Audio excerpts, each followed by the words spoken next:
کون عثمان غنی رضی اللہ تعالیٰ عنہ؟ سنیے اور میں اور آپ بھی اپنی زندگی کا ایک انداز دیکھیے۔ حضرت عثمان غنی کون ہیں؟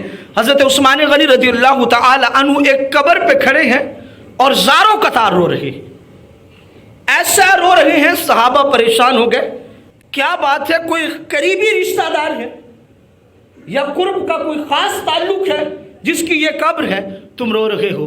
تو حضرت عثمان غنی رضی اللہ تعالیٰ عنہ ارشاد فرماتے ہیں، مجھے نہیں پتہ یہ قبر کس کی قبر ہے، میں تو رو اس لیے رہا ہوں، پتہ نہیں زندگی کی سانسیں کتنی ہیں، پتہ نہیں زندگی کی سانسیں کتنی ہیں۔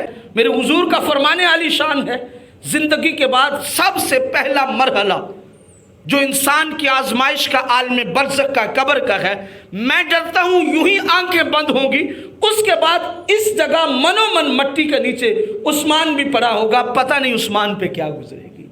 دیکھیں وہ صحابی رسول ہیں جن کو حضور سینے سے لگا کے ارشاد فرماتے ہیں، جس بندے نے جنتی دیکھنا ہو میرے عثمان کی جانب دیکھ لے، وہ حضرت عثمان غنی رضی اللہ تعالیٰ عنہ۔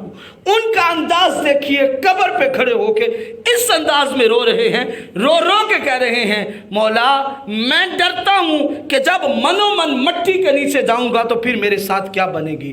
اگر حضور کے صحابہ کا یہ انداز ہے تو میری اور آپ کی زندگی کس راہ کی راہی ہے؟ ہم کہاں کے وہ حضور کے ساتھ محبت کرنے والے یا وہ صحیح معنوں میں مومن اور مسلم ہیں؟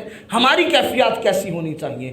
قبرستان کے قرب سے گزرے تو بندے کے دل میں خوف خدا پیدا ہونا چاہیے۔ اسی لیے تو حضور نے فرمایا کہ قبروں کی جانب جایا کرو، قبروں کو دیکھا کرو، قبرستان کا رخ کیا کرو، تاکہ تمہیں خدا یاد آئے اور تمہیں اپنی عاقبت اور موت کے مرحلات یاد آئے، مرحلے یاد آئیں، تمہیں پتہ چلے کہ میں نے بھی اس منو من مٹی، اس شہر خاموشاں کے اندر آنا ہے، اور تم اپنی زندگی کے معمولات کو درست کرنے لگ جاؤ۔ تو حضرت عثمان غنی رضی اللہ تعالیٰ عنہ قبر پہ کھڑے ہو کے زاروں قطار رو رہے تھے اور کہہ رہے تھے، میں ڈرتا ہوں کہیں یہ نہ ہو اس مقام پہ جب پہنچوں تو پھر یہ مرحلہ میرے لیے مشکل ہو جائے۔ یہ وہ صحابی رسول ہیں جن کو ذوالنورین کا لقب دستیاب ہوا، یہ وہ صحابی رسول ہیں جنہیں یہ مقام نصیب ہے کہ حضور نے اپنے ہاتھ پہ اپنا ہاتھ ہی رکھ کے فرمایا، یہ ہاتھ میرا، یہ میرے عثمان کا ہاتھ ہے۔